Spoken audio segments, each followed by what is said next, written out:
Right.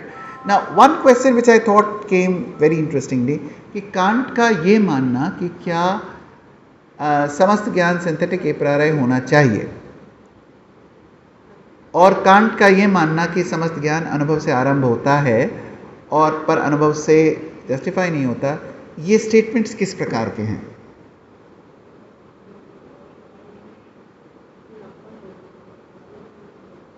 क्या ये statements अनुभविक हैं?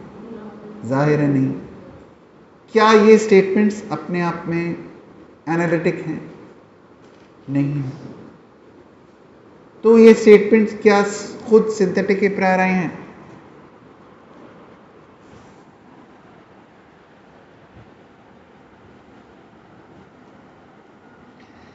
इसके दो तरह से जवाब दिए जा सकते हैं। एक तो ये कहा जा सकता है कि हाँ ये सिंथेटिक एप्राराय हैं, और एक दूसरा जवाब ये दिया जा सकता है कि किसी भी थ्योरेटिकल फ्रेमवर्क के स्टेटमेंट्स अपने आप में सेल्फ रिफ्लेक्सिव नहीं होते, क्योंकि ये कार्टेशियन सर्कल में भी होता है ना। डेकार्ट ने सवाल किया, ये क्या आपको दिया था मानदंड?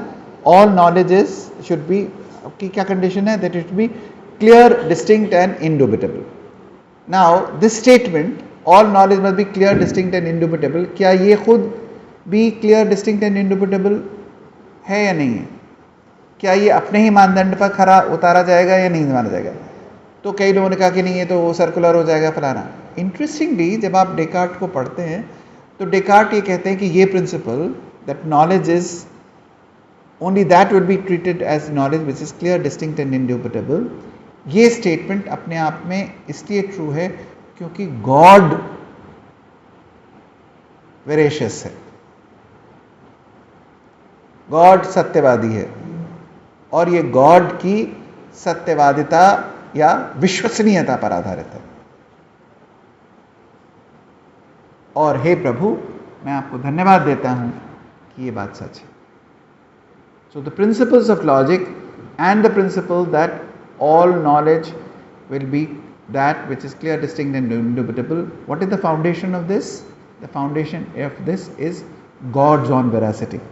तो डेकार्ट का जो नहीं तो ये प्रिंसिपल है ना कि क्लियर, डिस्टिंक्ट एंड इंडुबिटेबल नॉलेज, ये स्टेटमेंट क्या खुद क्लियर, डिस्टिंक्ट एंड इंडुबिटेबल है? तो या तो इसमें चक्रकाक दोष हो जाएगा, नहीं तो अनवस्था हो जाएगी कि ये किसी और पर आधारित है। उसका जवाब क्या देते हैं कि नहीं, ये प्रिंसिपल ही में इसलिए सत्य है क्योंकि ईश्वर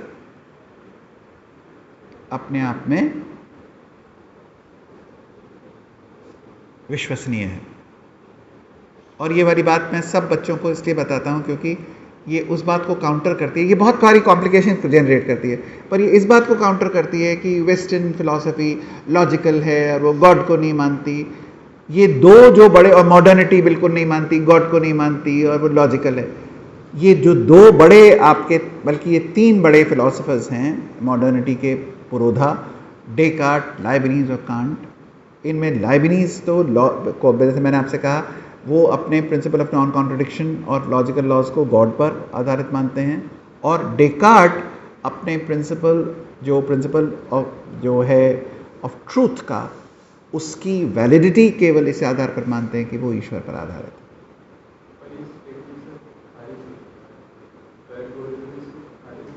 कैसे? सॉरी, उनके कहने से कुछ नहीं होता। मैं आपको टेक्स्ट दिखा रहा हूं, discourse on method, section 2, last 3 lines.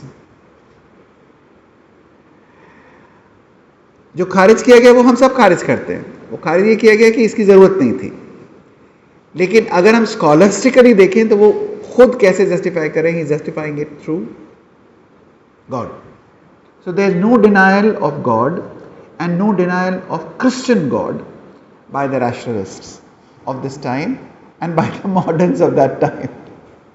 So the discussion that you're finding is that here when we are trying to understand Kant and we are trying to see that how does he define his terms, it seems that he defines the term analytic in a particular way, and when he defines the term a priori, then he said that what are the two conditions of a prioricity, necessity and strict universality.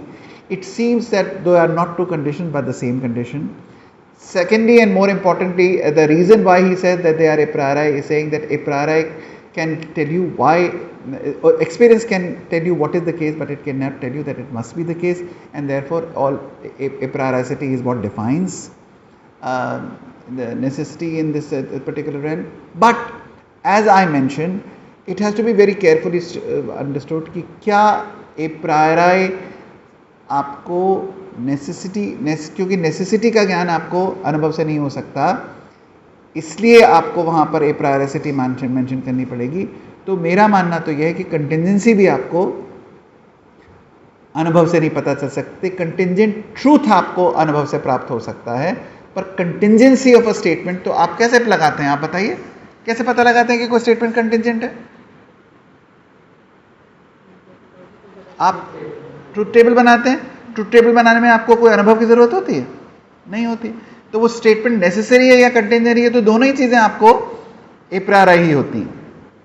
पर content of the statement अपने आप में ए प्रायोरि होगा कि नहीं होगा, ये एक बात होगी कि उसके सत्य की वेरिफिकेशन अनुभव के द्वारा होगी या नहीं होगी, ये उनके पास होगा. सो कांट का फॉर्मुलेशन अपने आप में बहुत ज़्यादा वाइज नहीं है. मैं इसमें कांट के आइडिया को नहीं रिजेक्ट कर रहा हूँ. वो तो आइडिया फिर भी ठीक है कि ए प्रायोरि वो होगा जो कि अनुभव निरपेक्ष होगा, और अपोस्टेरियर होगा जो अनुभव सापेक्ष होगा अपने वेरिफिकेशन के मेथड के मान में. लेकिन ये जो आर्गुमेंट वो जो देते हैं और जो हम लोग बार बार कोट करते हैं कि experience can only tell you what is the case and what is not that it must be the case, and therefore the knowledge is a priori. No, that the statement is necessary, that knowledge will be a priori in this sense, but that the statement is contingent, that knowledge is also a priori in the same sense, and therefore I think a more illuminative thing has to be a double iteration where it says a priori necessary,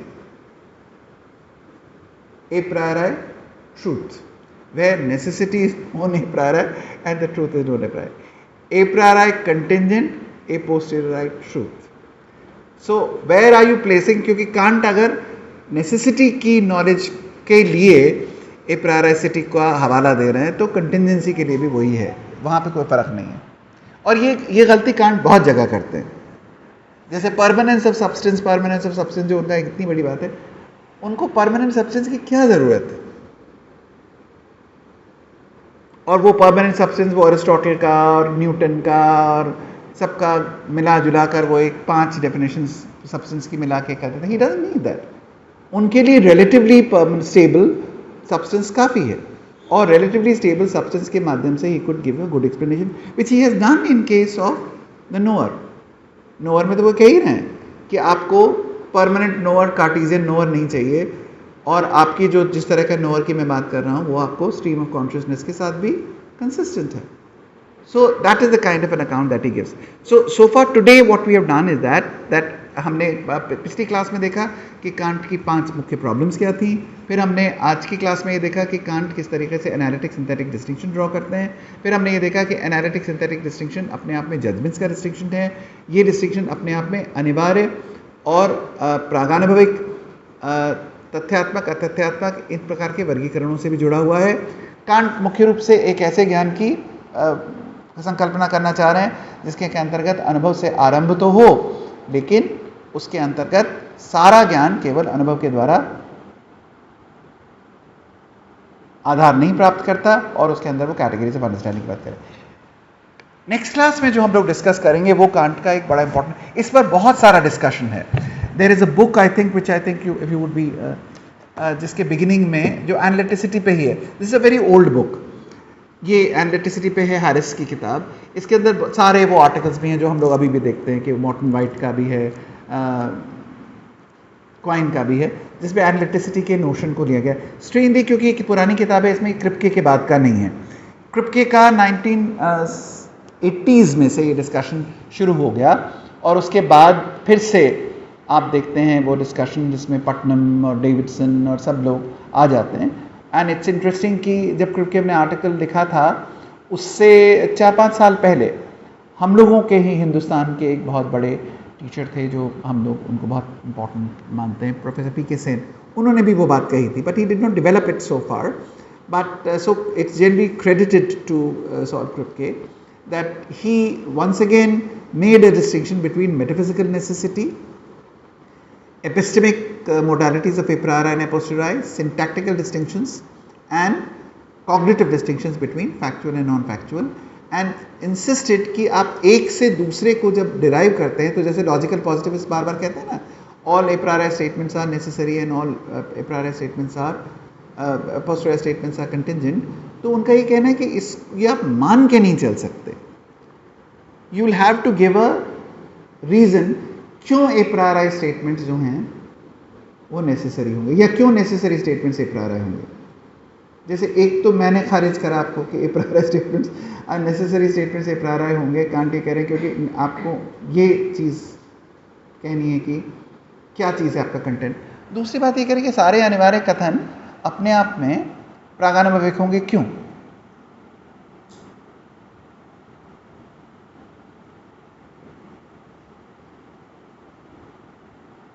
आप example ले रहे हैं त्रिकोण में 3 कोण होते हैं, ये आपने दिया एग्जाम्पल, तो ये कथन ए प्रायरी क्यों होगा?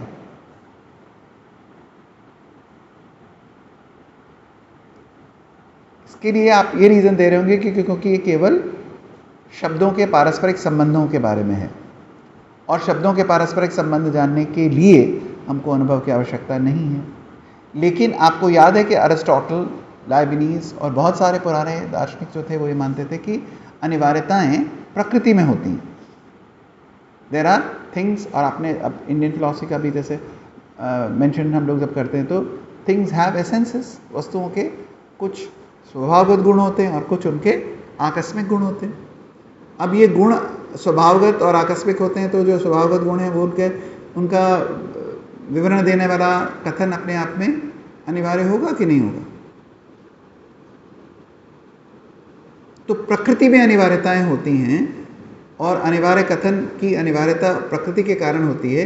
ये भी एक बड़ा पुराना मान्य सिद्धांत था, जिसके कि विपरीत आप कन्वेंशनलिज्म कहते हैं कि नहीं, जो भी अनिवार्यता आपातिकता होती है वो केवल भाषा के वर्गीकरण पर आधारित होती है। भाषा के वर्गीकरण में आप कुछ भी कर सकते हैं क्या?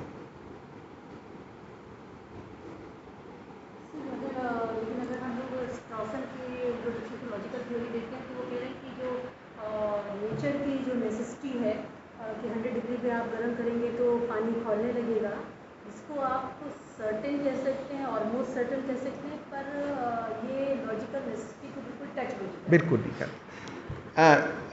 क्यों नहीं कर सकता, इसका रीज़न बताना पड़ेगा। वो बिल्कुल सही बात कह रहे हैं अपने हिसाब से, पर यहाँ पर डिमांड हम सिर्फ ये कर रहे हैं कि जो जना ये कह रहा है उसको रीज़न देना पड़ेगा कि ऐसा क्यों नहीं हो सकता।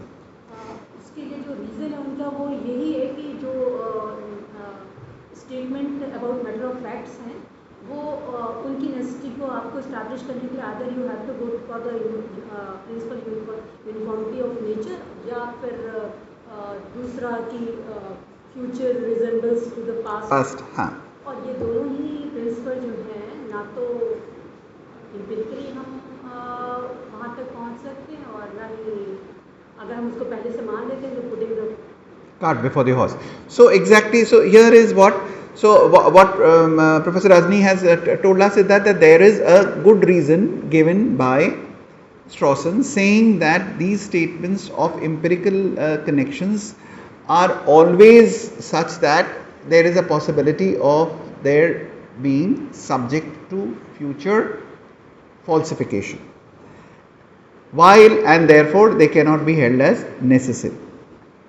On the other hand, there are some statements which are so constructed that they are immune from revision. And when they are immune from revision, how do you do that? You make experience irrelevant to their truth. So again, वही जो can't की trouble थी, we are back to the same trouble कि आपने you have bought the necessity of the statement at the cost of their being non-factual. And since they are non-factual, therefore experience has no role to play in them, except जो इन्होंने can't ने शुरू में सबसे पहले sentence में कहा, it may begin with experience तो कॉन्टेक्स्ट ऑफ डिस्कवरी में तो अनुभव सबसे पहले आएगा, पर कॉन्टेक्स्ट ऑफ जस्टिफिकेशन में कहीं पर आएगा और कहीं पर नहीं आएगा। तो ये वाक्य कि एक थोड़ा सा और elaborate करें हाँ, कि कहीं पर आएगा और कहीं पे नहीं आएगा, justification में और कहीं पर नहीं आएगा। तो जैसे ये वाक्य है कि एक त्रिकोण में 3 कोण होते हैं, इसके भी कॉन्टेक्स्ट ऑफ डिस्कवरी में आपने भाषा सीखी जिसमें आपने त्रिकोण शब्द सीखा, जिसमें आपने 3 शब्द सीखा, और ये सब आपके कॉन्टेक्स्ट ऑफ डिस्कवरी में। तो आप जब तक ये वाक्य बनाएंगे तब तक बहुत सारा अनुभव इसके पहले होना चाहिए। उसी तरह से यह एक त्रिकोण है जो मैं आपको बार बार एग्जांपल दे रहा हूँ कि एक फॉल्स सेंटेंस है। यहाँ पर जो आप हाँ, एग्जांपल दे रहे हैं, वहाँ पर अनुभव कॉन्टेक्स्ट ऑफ डिस्कवरी में है कि आपने that you recognize it as a legitimate piece of sentence requires a whole lot of experience, but for the truth of it you do not need further experience to justify the sentence that triangles have 3 angles.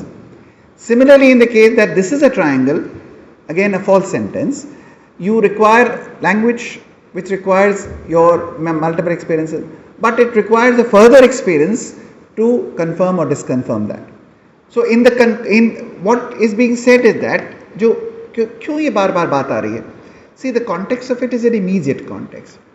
This is a rejection of the theory of innate ideas. That here is a confirmation with Locke that mind is a tabula rasa when you become a cognitive being.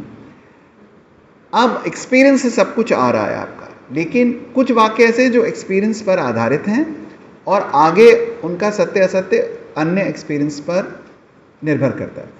कुछ वाक्य हैं जो experience पर आधारित हैं इस रूप में कि उनको कहने के लिए किन्वारों की आवश्यकता है, लेकिन उनका सत्य असत्य अनुभव के द्वारा सत्यापित नहीं होता, और वही ए प्राराय का मीनिंग है। इसीलिए मैंने आपसे ये बात जो आज फिर मैम के सवाल के साथ क्लियर हो गई कि वो जो ट्रांसलेशन कई बार आपने देखा कई अच्छे किताबों में भी होता है कि जन्मजात ए प्राराय का मतलब अनुभव पूर्व, वो अनुभव पूर्व नहीं हो सकता, क्योंकि अनुभव पूर्व होते ही वो इन्नेट हो जाएगा, जिसको कि वो क्लियरली रिजेक्ट कर। Yes please.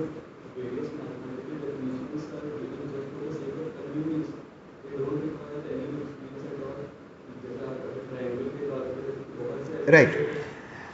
Now this is the received understanding prior to Kant and posterior to Kant. Most of the people said that they are only convenient definitions which are meant to bring in certain kinds of definitions and their definitional implications, which all follow from the logical rules and which does not require any experience.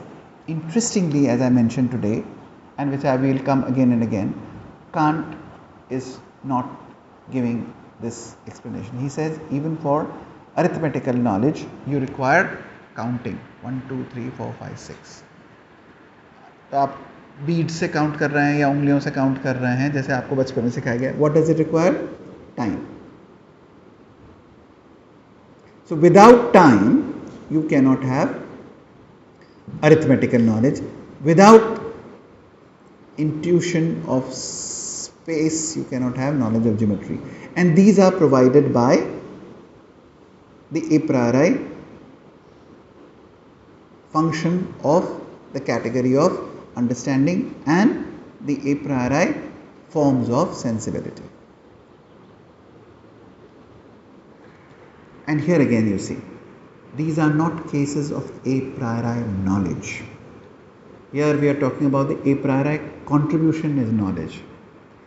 The statement of arithmetic, when it is being called synthetic a priori, there is a contribution made by a priori forms of intuition. It is not confirmed by in that form. इसीलिए मैं ये वाली बात कह रहा था कि can't इस समय क्योंकि फैकल्टी साइकोलॉजी का इस्तेमाल कर रहे हैं, इसलिए जिस तरह से पॉजिटिविस्ट उनको पढ़ते हैं, या जैसे मैं मेंशन करा जो एनालिस्ट करते हैं, वो रीडिंग अपने आप में एग्जैक्टली कांट की रीडिंग नहीं है। कांट खुद उसको उस तरीके से नहीं पढ़ रहे हैं, इसीलिए हम भी स्ट्रॉसन को ही फॉलो कर रहे हैं बाउंड्स ऑफ सेंस में किस तरीके, पर जब हम फॉलो कर रहे हैं तो हम एक रीडिंग उन पे इंप्यूट कर रहे हैं। कांट वो लैंग्वेज नहीं इस्तेमाल कर रहे हैं, कांट अभी भी जजमेंट्स की लैंग्वेज इस्तेमाल कर रहे हैं। Can't A priori contribution of knowledge, और वो ऐसा लगता है कि जैसे कि वो कुछ हो रहा हो और वो एक घटना का भी विवरण दे रहे हैं, जो कि आगे चलकर एनालिस्ट उसको घटना के रूप में नहीं, केवल एक how are knowledge propositions to be analyzed, that's all which Strawson is interested in. जैसे अब स्ट्रॉसन के इंटरेस्ट में जब हु इज अ पर्सन में, वो कभी भी नहीं कहते पर्सन कौन होता है, वो कैसे फील करता है, वो क्या ज्ञान करता है, इसे how do you analyze the statements of I know that, इसके अंतर्गत पी प्रेडिकेट्स एम प्रेडिकेट्स का बेरर कौन होगा, तो it's only a statement analysis as it were. जो उनका जो कांट का जजमेंट का फॉर्म जब वो देते हैं कि वो begin with sensibility then understanding then reason, तो जितने भी यानी जजमेंट तक आप जब भी पहुंचेंगे तो रीजन के थ्रू ही पहुंचेंगे और कैटेगरीज ऑफ अंडरस्टैंडिंग के थ्रू, तो ये दोनों तो इन दोनों को तो ये एक वे राइज होते हैं. तो एटलीस्ट जो हमारे स्टेटमेंट हैं जिनको आप सिंथेटिक जजमेंट हैं, पर वो सपोज करिए कि ये आपने जो एग्जांपल दिया था कि ये ट्रायंगल है, इसकी भी sensibility with experience then categories of understanding are applying, और उसके बाद आप उसके बाद जजमेंट देंगे, तो क्या इसे भी हम सिंथेटिक जजमेंट करेंगे? नहीं. No, that's what I'm saying. There is an a priori element involved in all knowledge. The a priori element involved in all knowledge is the one that he discusses in the first section of the capacity which is passive, receiving, and therefore space and time are the receiving apparatus in which you receive. The active capacity of understanding is the 12 categories of understanding. That's what you do. Now you make judgments. Now these judgments may or may not be true. The condition of making a judgment is actually also not necessarily the condition which makes it true or false. That's why I'm giving you constantly saying this is a triangle, which is a false sentence. So what is the condition of making of this sentence is that there must be sensibility and forms of intuition. But what I'm making is actually a false sentence. So the a priori contribution, what is the a priori contribution made in knowledge is being discussed in the critique of pure reason.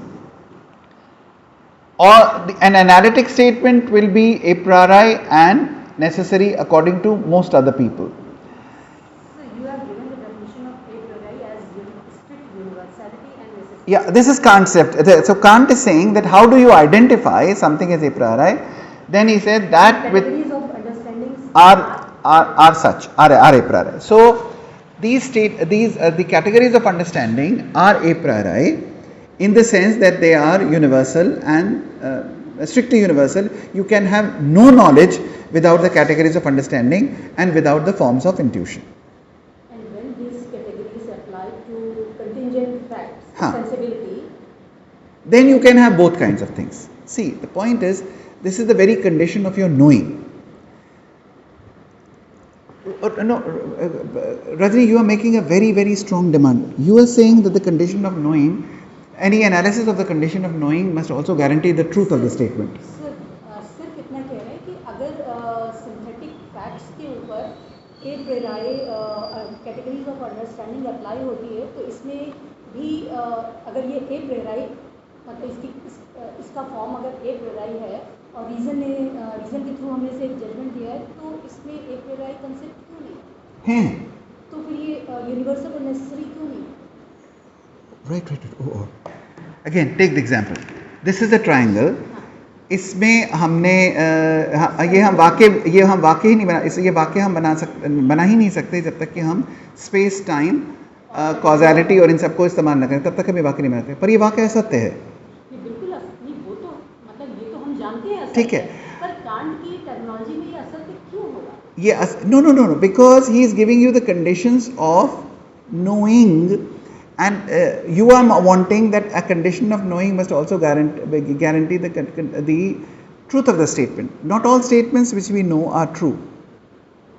There are some statements which are true and some. जो can't की definition है ए priori की, और वो है कि universality और necessity right. तो अगर categories of understanding categories of understanding universal हैं, पर उनका एप्लीकेशन जब आप जहाँ पर कर रहे होंगे और उनके माध्यम से जो कुछ आप जान रहे होंगे वो हर स्टेट में आपको ट्रू नॉलेज देगा, ये गारंटी थोड़ी करेंगे categories of understanding.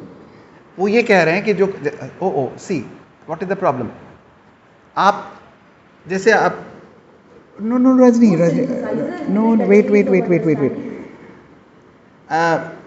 let's take a parallel.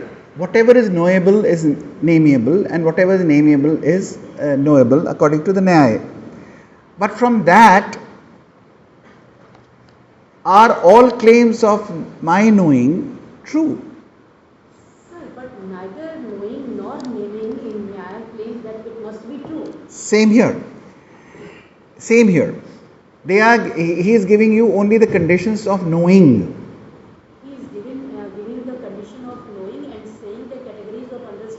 Are a priori, and a priori means universal. Something will be called a priori only if it is strictly universal and necessary, and therefore space and time are universal and necessary forms of intuition, and 12 categories of understanding are forms of intuition, and therefore they are a priori, and their application on anything of our knowledge is necessary, right? In order to be an object of experience, this is what minimally is required. Now, whether that I have cognized it correctly and experienced it correctly is a further question. So, in order to be an object of knowledge, any object of knowledge in case of Locke needed to have some features, in Hume it needed to have some features. In this case, Kant is saying it needs to have these features, and these features are strictly universal and necessary.